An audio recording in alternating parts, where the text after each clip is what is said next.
And when you understand that your child is not a bad child and you're not a bad parent, and we lose these labels and we move to a place of agreement, huge things are possible. Hey you guys, Irene Lyon here, and welcome to this video and the chat that you are about to listen to with my colleague and mentor, Steve Terrell. Now Steve, he'll introduce himself in the video, but to give you a little bit of background, he primarily works with children and infants, teenagers, and their parents, helping them when they have been through all the professionals, all of the professional helpers, psychiatrists, psychologists, specialists, because of behavioral issues, because of concentration problems, ADD, violent acting out, behaviors that aren't deemed appropriate for our civilized society. And we really dive into the question of safety. What is it? What does it mean for a child, a human being, to have good, safe nervous system regulation on board? Why that gets thrown off, and some of the beginning steps that we need to take to start to bring this idea of good nervous system health back into really harmony. Of course, this is a massive topic. Our talk is not super long, but hopefully it provides a little spark into you so that if you are struggling with your own children, or maybe you were that kid that struggled when you were really young, this will give you a little bit of meaning. It'll make a little bit of sense. This is also for the parents who feel like they've totally screwed up their kids because they now realize that their own personal trauma, their past transgenerational trauma, how they were when they were carrying, say, maybe baby, they were stressed, conditions weren't the best. Steve has a really important note at the end of this video for all of those parents who might be in that boat. So take some time, grab a cup of tea, grab some water, grab some wine, whatever you like to do, and listen to this master talk about his work and really what we need to do to help our children be healthy. Enjoy. One final note before you dive in. I wanted to put this in before rather than after, just in case there's a bit of confusion. Now, Steve and I could have talked for 10 hours, and of course he has a time limit. I do as well. So this is like a beginning entree into this concept of working with nervous system stress physiology, stress neurochemistry, learning how to help a child, a teenager, an infant, even an adult get back to self-regulation of the nervous system. If you're new to me, if you're new to Steve, check out our work via our sites, check out my stuff via my site, get some more answers on board, ask some more questions. This is, like I said, just the beginning, and there is no way in this small interview that we can give you an entire plate of solutions and exercises and tips and tricks. But this is really just to get the conversation started so that you can start to understand why some of these more severe and even subtle behavioral issues occur in children and even into adulthood. Take very good care. Enjoy. Hey, Steve. Welcome. Good morning. Thank you. So I am, first of all, so grateful that you're here talking to me and my people who are watching this. All over the world. And out of curiosity, where are you in the world geographically right now? Geographically, today I am in Pflugerville, Texas, which is just north of Austin. It's one of the suburbs. And I'm in my home office where I do consults all day on Mondays. All day on Mondays. This is where I am. That's your throne for the day. This is it. And then you also have obviously an office where you see clients. Yes, my office is in Austin. Cool. So can you give our viewers, the people watching this, like what is I know you because you're one of my teachers, you're one of my colleagues, met you actually it would have been in Corte Madera, California. Seems like ages ago. A long time ago. Yeah. And for those of you that don't know Steve, he often, when I talk to my people, and in my vlogs, I mention a woman by the name of Kathy Kane. And Steve here and Kathy, you guys co-teach, right? Yes, we do. How did you meet, actually? I'm curious. I met Kathy when I was doing my somatic experiencing training many years ago, it seems like now. She was doing the advanced level, and I met her at advanced. I liked what she was doing. I wasn't sure, but I liked what she was saying. And I thought, this person is different, and she's coming from a different perspective than I'm used to. Yeah. And so immediately, like 2 weeks after I finished, I was in Victoria, British Columbia, taking her touch skills class in the very first. I mean, immediately I was there. You were boom. I was boom. And I went through that and changed my perspective on clients and how I work, and has made my life a whole lot better. The program we teach together is the Somatic Resilience Program, Regulation and Resilience, and that happened because she had approached me about teaching a children's program, but at that time there weren't enough students for just the children, so we decided to do an adult-based and a children's-based combination. Got it. So that's how that came together. And then that's where we met originally, was for that one. So, but you weren't always someone that works, because you primarily work with kids. Right. I started, I worked with a very specific population. The population that I ended up was foster care and adoptions. Foster care first. As a play therapist, I was a registered play therapist. I did basic play therapy. I took theraplay training and did theraplay. So I was combining those in my practice, and then a shift happened and I started working more in adoptions. From the foster care world, moved over to adoptions. Started working with a lot of Eastern European adoptions coming out of Kazakhstan and Russia. Some very complicated cases started coming my way, and so I belong to Attach, which is for adoptions. That's kind of professionals organization and family organization. I worked through them and just really learned basically an interactive therapy, dyadic developmental psychotherapy, which was developed by Daniel Hughes. And I started using that with kids and talking more and moving more. And still there was something not quite getting to where I wanted to get to. Right. And I came out of an older thought, which goes back to, there used to be a practice called holding. Okay. Never heard of that. There's been books written on it, and it was very abusive, in my opinion, if it wasn't done really, really well with a parent, and there was a lot of complications with that. So I was looking for another sort of regulation, because that's what it was actually doing. It was meant to bring on auto-regulation, co-regulation, teaching the child how to feel more of a safety feeling with the therapist or the parent. And then I discovered touch, and working through touch and understanding the process of touch. And it is so much better. So much better. Yes. So just to go back, holding, is that like, when you say it to me, I think of like literally holding.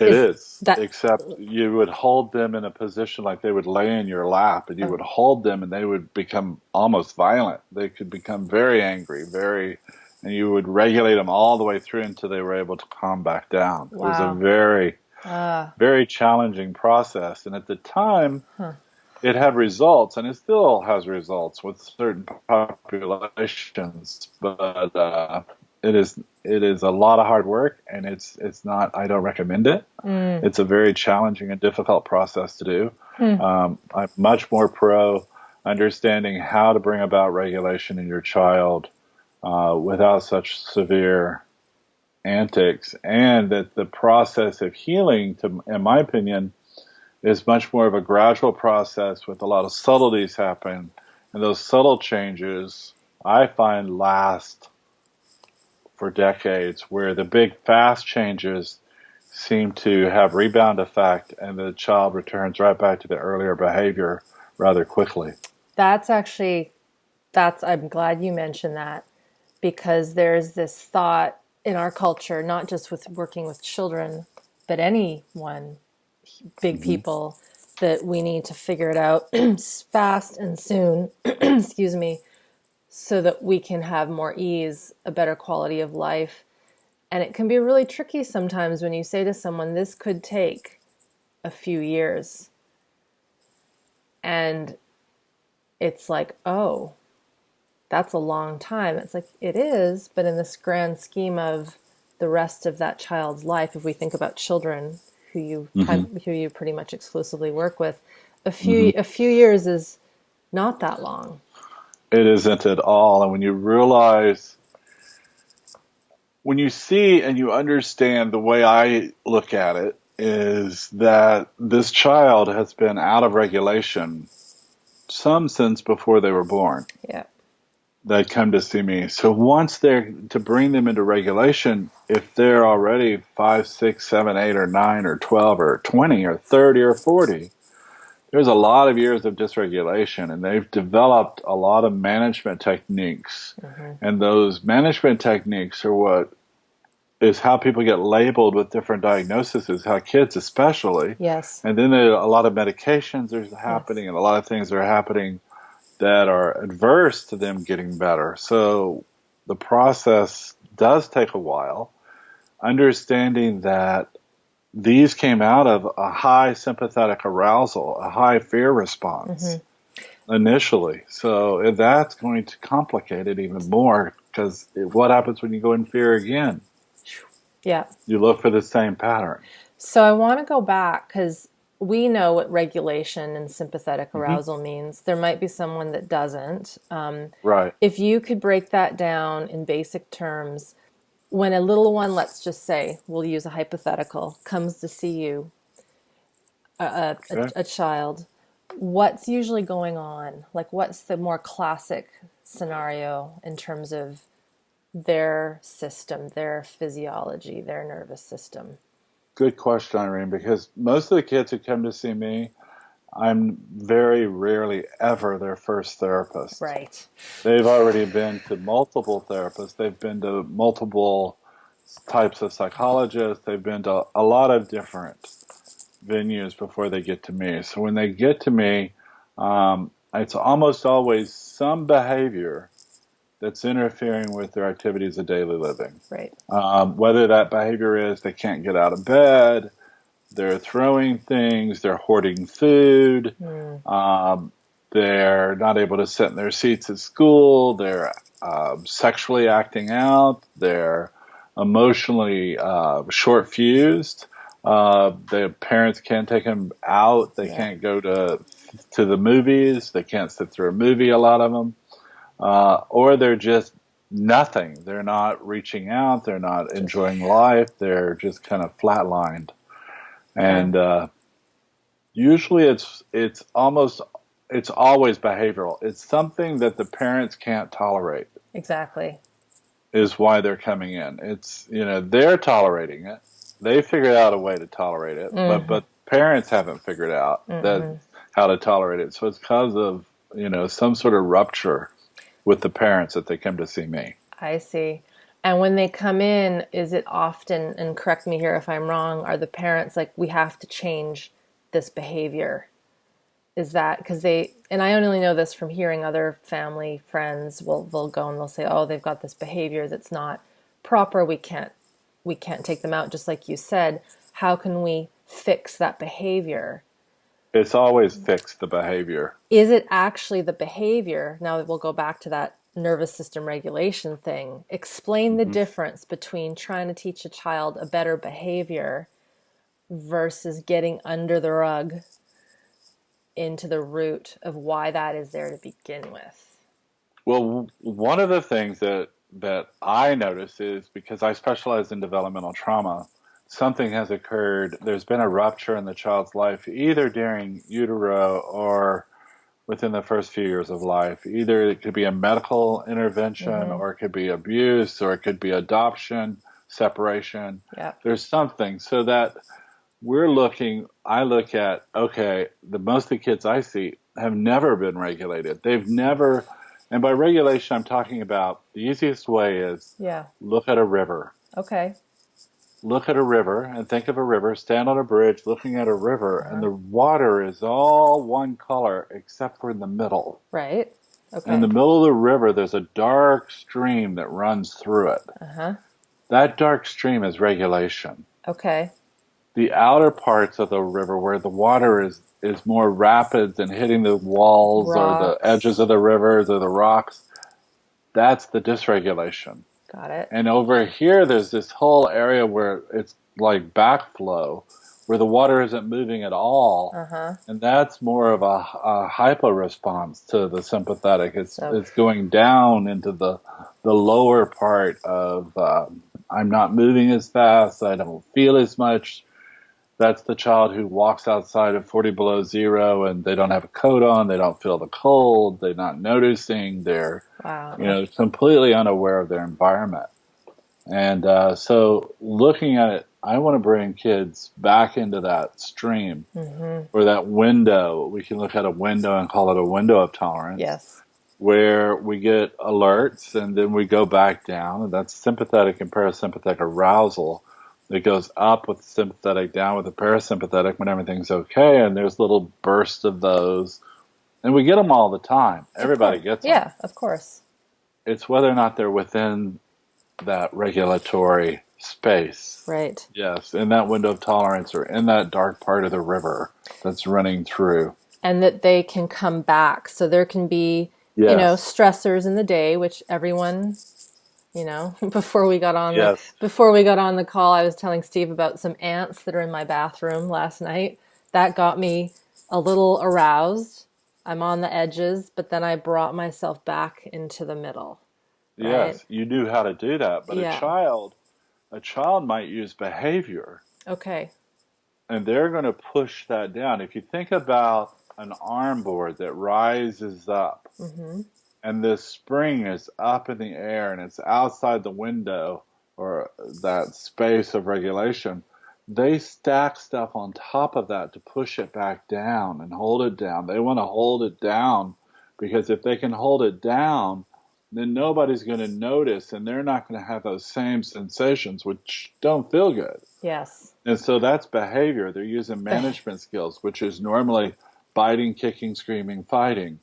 And they're using those to push them down. And it's hard for parents because, one of the things we're talking about what parents complain about, I get to complain a lot of times. I don't understand. Little Susie or little Mark, I worked with them on Thursday night. They knew all of their vocabulary words. They could spell them. They could write them. They knew the meanings. And they go to school on Friday morning and they fail the test. Yeah. The parents are like, how does that happen? Yeah. And they're so angry about it when they come to see me. And I have to explain, when that arm is coming up, they're not safe. They're feeling any sort of safety issue and it's rising, that the IQ begins to drop. Yeah. And that the memory, that cognitive memory of pulling out vocabulary words loses to survival. Yeah. I have to survive. Something is going to eat me alive if I'm not completely alert and paying attention to survival. So this part over here that says, oh yeah, I can spell, goes push. No, I can't. Not at all. Not at all. Okay. So this is really good. This is important. We know this information, obviously. Yes. You just said a few keywords, safety. Yes. So I'm going to paint a scenario. So say you have someone who is adopted or a person's own child in their house. It's safe. There's food, there's shelter. Mom and dad are not, abusive in any way. And why is that safety still, or that unsafety, I should say, in that person's system when there's actually safety around? That's when we think about safety, you're thinking as an adult. Yes. Thank you. A Thank you. child's safety is a whole lot different. If I've been separated at birth or if I'm adopted, there used to be a belief, and there's still a belief, that love, this thing called love, Conquers all. Conquers all. It does not. No, thank It you. does help you have strength sometimes to deal with someone, but it doesn't conquer it. And with these kids, when they're looking for, and oftentimes they misinterpret and they believe that the earlier experiences were love. So when you show them love, it scares them. They actually have a reaction to it, and the sympathetic arousal will begin because they go into a fear response.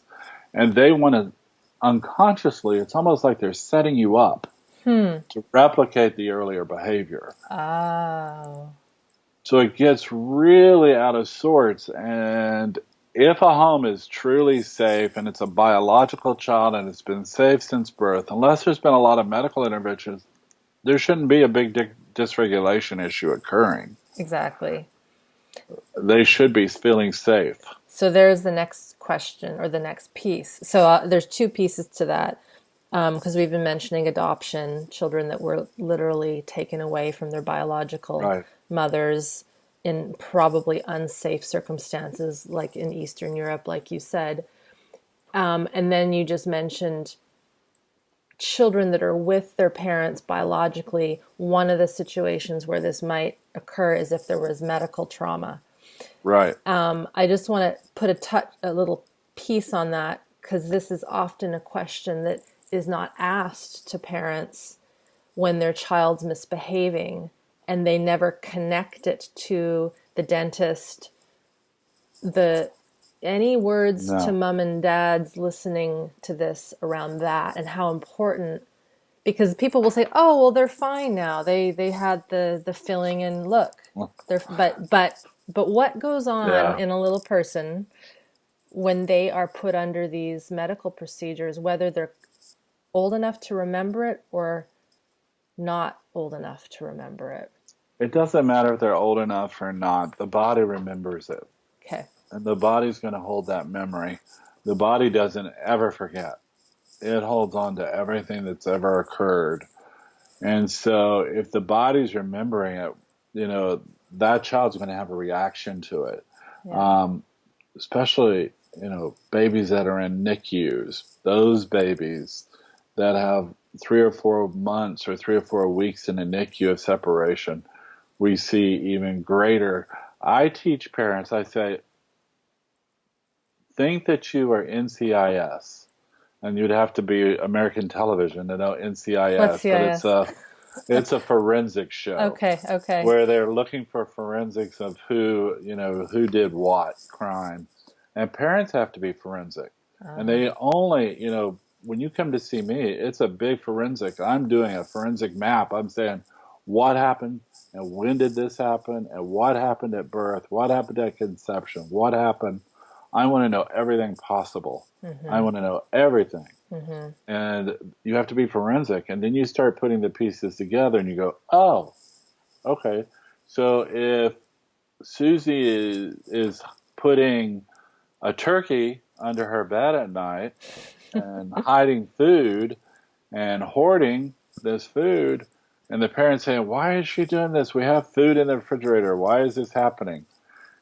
And then we go back and we say, oh, yeah, well, she wasn't able to eat. She wasn't able to latch right off at the bat. And then she wasn't able to eat. She had severe reflux for a week or two. Right. That's enough.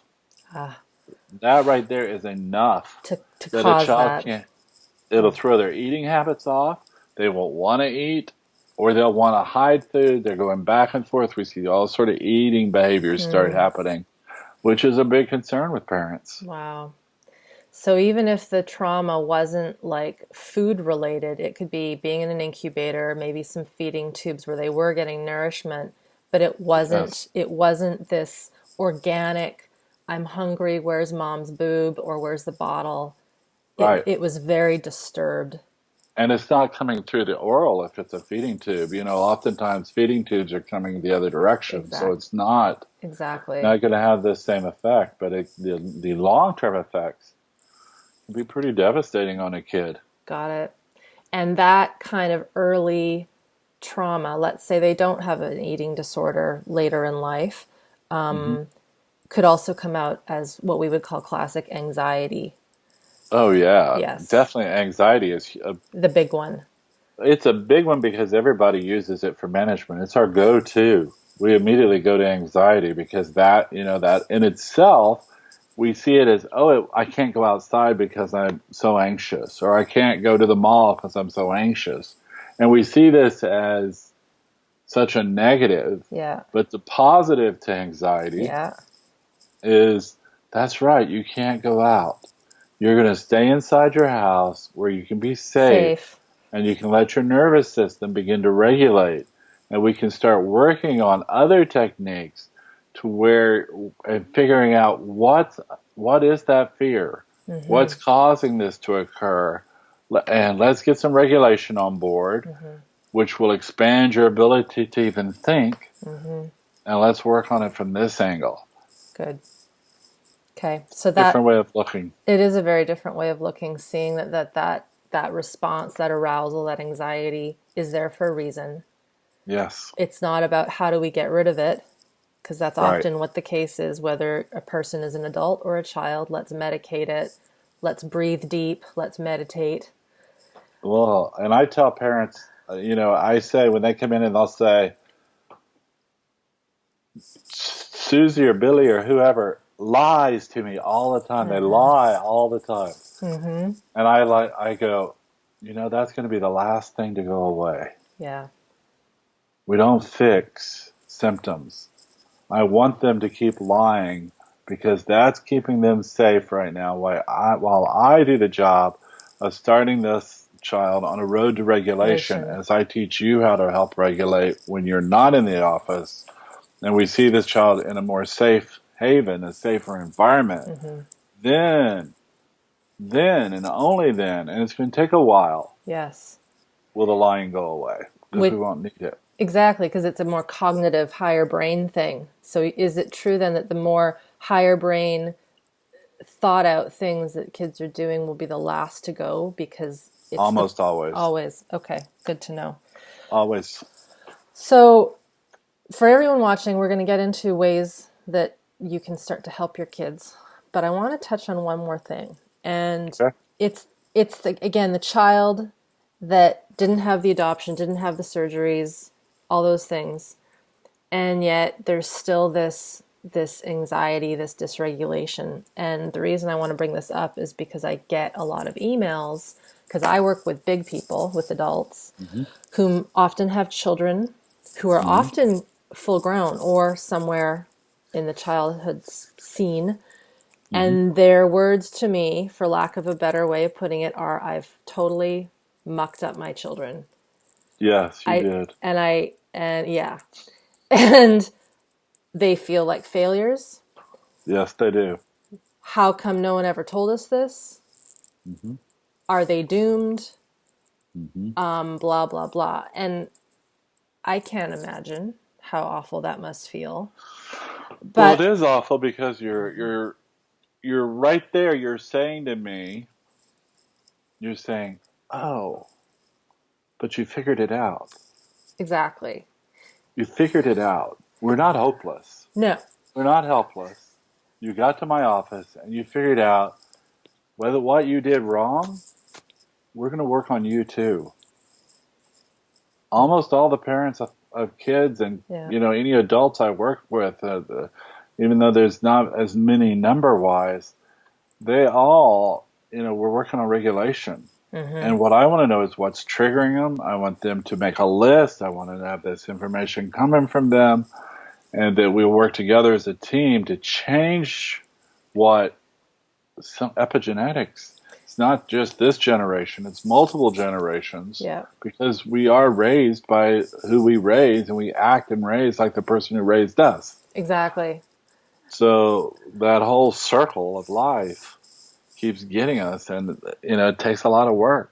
It's a big commitment. It is a commitment. And the reason I wanted to bring that up, and maybe I didn't mention it for those listening, is that if we've given our children everything they need, we've even loved them and held them and nursed them. And then there's this thing of, well, what? There's still this, the child still feels unsafe. They're still acting out. They're still colicky, all these things. And that your trauma, the adult's trauma, even if it's not in our conscious awareness, correct me if I'm wrong here, will somehow via osmosis, we know this because of the vagus nerve, Right. it will transfer, even if we're doing all the right things, correct? Without a doubt. Okay. Without a doubt. It's crazy, isn't it? It's a good crazy, though, because Yes. we now know how to change. Yep. And that's the good part. Cool. Doesn't mean that 100% you're going to be perfect. Nope. But, if you hit 70% of the time, your whole life and your child's life is going to be a whole lot better. Cool. So what's your advice, Steve? I know that before we started chatting and recording, you told me about what you're starting to work on, because you're in a situation where you are full with your practice. So do not email Steve. Go to his website to get on his email list, which is about to come up. Yes. But you're wanting to create something for parents. Tell us about that. Okay. My website's www.austinattatch.com, in case people are looking for me that way. But what I'm looking to create is a training program where parents can fly in, or I'll go to California or to Canada or wherever I'm going, or in Japan, and we'll work with parents directly, not professionals. This would be a parent training to work on some very specific things in regulation through touch the parent can do with the child, where the parent can come in and understand, if I just touch my child's feet, they're going to be, and I'm calm, my child's going to begin to become calm. So that's something that's coming. It's awesome. on the horizon. That kind of program. I work with parents a lot. Hot water bottles, the old kind of hot water bottles, the rubber ones. Yeah. Not too hot, but warm. Putting them under a child's kidneys at night, under their back, putting them kind of in that V where there's one under both kidneys. Yeah. Buy two of them, put the child right in the middle. Begins the process of their kidneys and their adrenals regulating down. Understanding that the adrenals are so powerful in our arousal states. That's where, a lot of cortisol, those things are coming from. So we want them to relax. Yes. Teaching parents how to do that. Teaching them how to use weighted blankets. This has become a trend recently. I keep seeing more of it. So there's lots of places online that tell you how to make them, and they're a whole lot cheaper to make than they are to buy. Yeah. So there's those, teaching parents the importance, because kids who aren't regulated, it feels really good to be under a weighted blanket. Yeah. And calming them down, teaching parents how to turn the lights down before bed in the house, turning off the television, turning off the cell phone, sitting with the child next to you on the couch and saying, okay, turning the lights down. We're getting close to bedtime because there's so many issues around sleep. Yes, there are. It's very fearful. So we start slowing things down, but doing that in the family living area, which makes the house safer. And then go into the bedroom to read the story and making it quieter. But we want to make the house safe. That is such an important distinction. Oh, showing kids that you lock the doors at night. So many people lock their doors after their children are in bed. Do it before your children are in bed. So they see things such as Santa Claus coming, the Easter Bunny, all of these things that we have, these visitors, are very scary for a child who's been adopted or separated. Very scary for a lot of kids who's had a lot of medical trauma, because it's like, I'm going to be taken away. Stranger. Teaching parents how to put things, gifts on the porch or in the garage, have them arrive there. So we're going to leave the garage door up. They can be in the garage, and then we'll bring them into the house if they're coming from a stranger. Or the Easter basket can be outside and brought in, and being able to teach parents that those are scary, scary things, that somebody's coming down your chimney. That's not a good thing. No, it's not. Not a good thing for a child who's been abused. Interesting. This is another strange person, a strange man coming into the house at night. Doesn't matter That he's bringing gifts. Yeah, especially if there's been any sorts of abuse, because an abusive child oftentimes are given gifts not to talk. Right. Right. So we have all of these little quandaries here. So, with the population I work in, I really want safety. I want your house to be safe. I want your windows locked. I want your doors locked, where your child sees that you're doing everything possible. Got it. Then to be safe. Thank you for adding that in. I never even thought of that. That has never come up in our trainings, actually. But I think of, the bedtime is such a stressful time, even in a good situation. And Right. often it's forced, like it's about going into their bedroom, being in the bedroom, but it isn't about that entire environment of the space. So there could be mom, another parent that's off working, doing lots of high arousal stuff in another room, and another parent is trying to get that baby to sleep or that child to sleep, and that's why it's not working. Not working. They both need to quiet down at least 20 to 30 minutes before the child's going to bed, and have that way the bedroom is not a separate part of the house. It flows into the living area, flows into the hallways, flows into where the parents are, and everybody's going to feel better with that time to just go into even meditation, quieting down for a few minutes. Yep. Some easy music, that kind of thing. Easy music. Cool. Well, that is a gem. Thank you. My pleasure. Thank you, thank you, thank you. And everything I will link below, your site. I'll also link some stuff on adrenals, because you mentioned it, for those who may not know what that is. So I'll put that below this in the YouTube video. Okay. And what would be some final words that you'd love to offer to parents who are feeling like they've just completely mucked it up, from your heart, from your own? Well, from my, of course, I'm a single dad with 2 boys, and I have made more than my share of error over the years. And it's so easy when you understand what's really going on with a child, when you have the full picture, when you have the whole blueprint. And it's not just, okay, we're over here talking about this or that, or trying to figure out, but have the whole holistic piece come together. And when you understand that your child is not a bad child and you're not a bad parent, and we lose these labels and we move to a place of agreement, huge things are possible. Huge. Just takes time. Thank you. Thank you.